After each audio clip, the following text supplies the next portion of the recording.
Conversion. We use the term to refer to the process in which we have this experience of faith where we come to know God for the first time in our lives, or draw deeper in relationship with Him, or something happens, a conversion.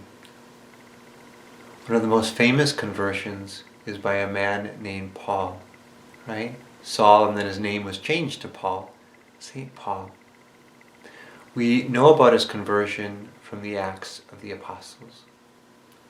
So let us just take a little bit of a reading from that.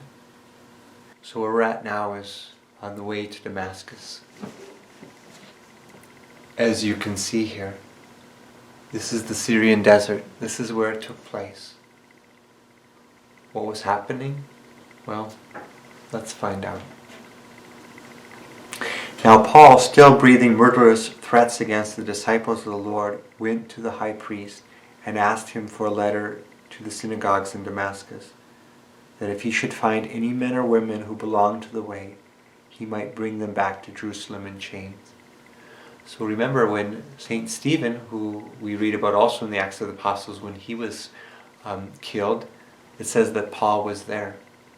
And it's interesting to note that St. Stephen prayed for those who were persecuting him. Those prayers were answered this very moment. On his journey, he was nearing Damascus. A light from the sky suddenly flashed around him. He fell to the ground and he heard a voice saying, "Saul, Saul, why are you persecuting me?" He said, "Who are you, sir?" The reply came, "I am Jesus, whom you are persecuting." It's fascinating that Jesus associates himself so much with the Christians that says, when you persecute them, you persecute me, and so Paul was really persecuting him. It's an amazing moment. Paul's complete life is flipped upside down. Everything that he thought was right was not.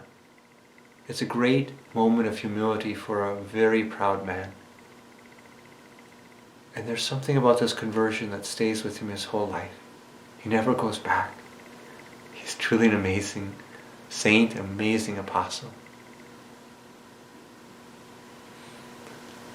His conversion maybe causes us to think about our own conversion. What is your conversion story? Sometimes they're very dramatic, and sometimes they're not so dramatic.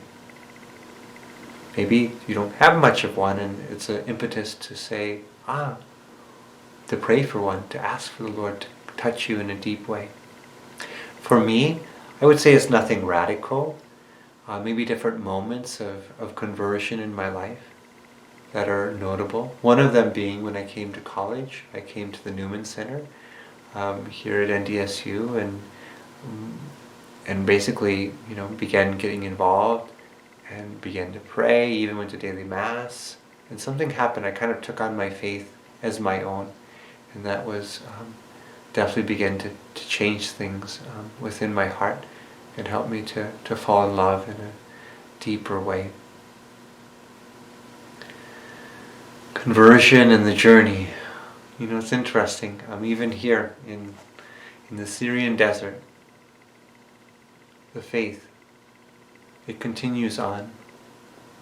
There are still Christians to this day, and we've read about some of the immense persecution that they've experienced in Syria, for instance. Take this chapel, for instance.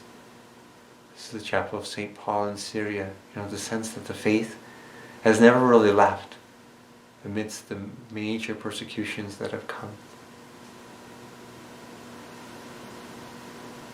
When God acts, it's so powerful. So it'd be interesting if you ever want to share your conversion story with me or with somebody else. It's beautiful to reflect upon God working in people's lives. Thank goodness that we have this beautiful gift of knowing about the conversion of St. Paul and the reality of what he did as an amazing apostle from this conversion. God bless you.